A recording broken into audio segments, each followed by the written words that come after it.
أعوذ بالله من الشيطان الرجيم. بسم الله الرحمن الرحيم.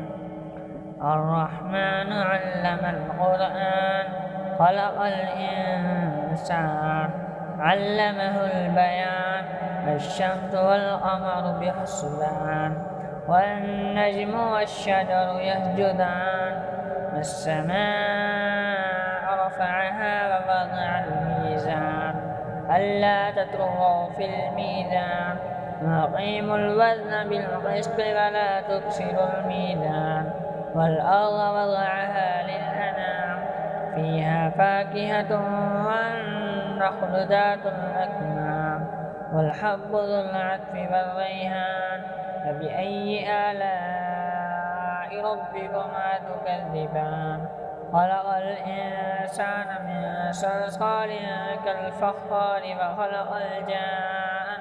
من مارج من نار فبأي آلاء ربكما تكذبان رب المشرقين ورب المغربين فبأي آلاء ربكما تكذبان مرج البحرين يلتقيان بينهما برزخ لا يبغيان فبأي آلاء ربكما تكذبان يخرج منهما اللؤلؤ والمرجان فبأي آلاء ربكما تكذبان وله الجوار المنشآت في البحر كالأعلام فبأي آلاء ربكما تكذبان كل من عليها فان ويبقى وجه ربك ذو الجلال والإكرام فبأي آلاء ربكما تكذبان يسأله ما في السماوات والأرض كل يوم هو في شأن فبأي آلاء ربكما تكذبان سنفرغ لكم أيها الثقلان فبأي آلاء ربكما تكذبان يا معشر الجن والإنس إن استطعتم أن تنفذوا من أقطار السماوات والأرض فانفذوا لا تنفذون إلا بسلطان فبأي آلاء ربكما تكذبان يرسل عليكما شواظ من نار ونحاس فلا تنتصران فبأي آلاء ربكما تكذبان فإذا انشقت السماء فكانت وردة كالدهان فبأي آلاء ربكما تكذبان فيومئذ لا يسأل عن ذنبه إنس ولا جان فبأي آلاء ربكما تكذبان يعرف المجرمون بسيماهم فيؤخذ من نواصي والأقدام فبأي آلاء ربكما تكذبان هذه جهنم التي يكذب بها المجرمون يطوفون بينها وبين حميم آن فبأي آلاء ربكما تكذبان ولمن خاف مقام ربه جنتان فبأي آلاء ربكما تكذبان ذواتا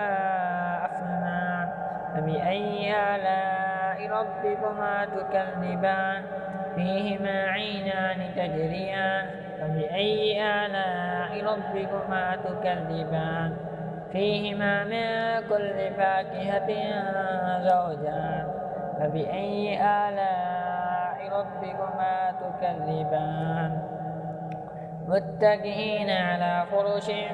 بطائنها من استبرق وجنى الجنتين دان فبأي آلاء ربكما تكذبان فيهن قاصرات الطرف لم يطمثهن إنس قبلهم ولا جان فبأي آلاء ربكما تكذبان كأنهن الياقوت والمرجان فبأي آلاء ربكما تكذبان هل جزاء الإحسان إلا الإحسان فبأي آلاء ربكما تكذبان ومن دونهما جنتان فبأي آلاء ربكما تكذبان مدهامتان فبأي آلاء ربكما تكذبان فيهما عينان نضاختان فبأي آلاء ربكما تكذبان فيهما فاكهة ونخل ورمان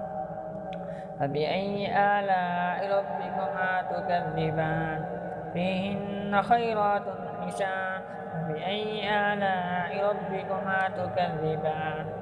حور مقصورات في الخيام فبأي آلاء ربكما تكذبان لم يطمثهن إنس قبلهم ولا جان فبأي آلاء ربكما تكذبان متكئين على رفرف خضر وعبقري حسان فبأي آلاء ربكما تكذبان تبارك اسم ربك ذي الجلال والإكرام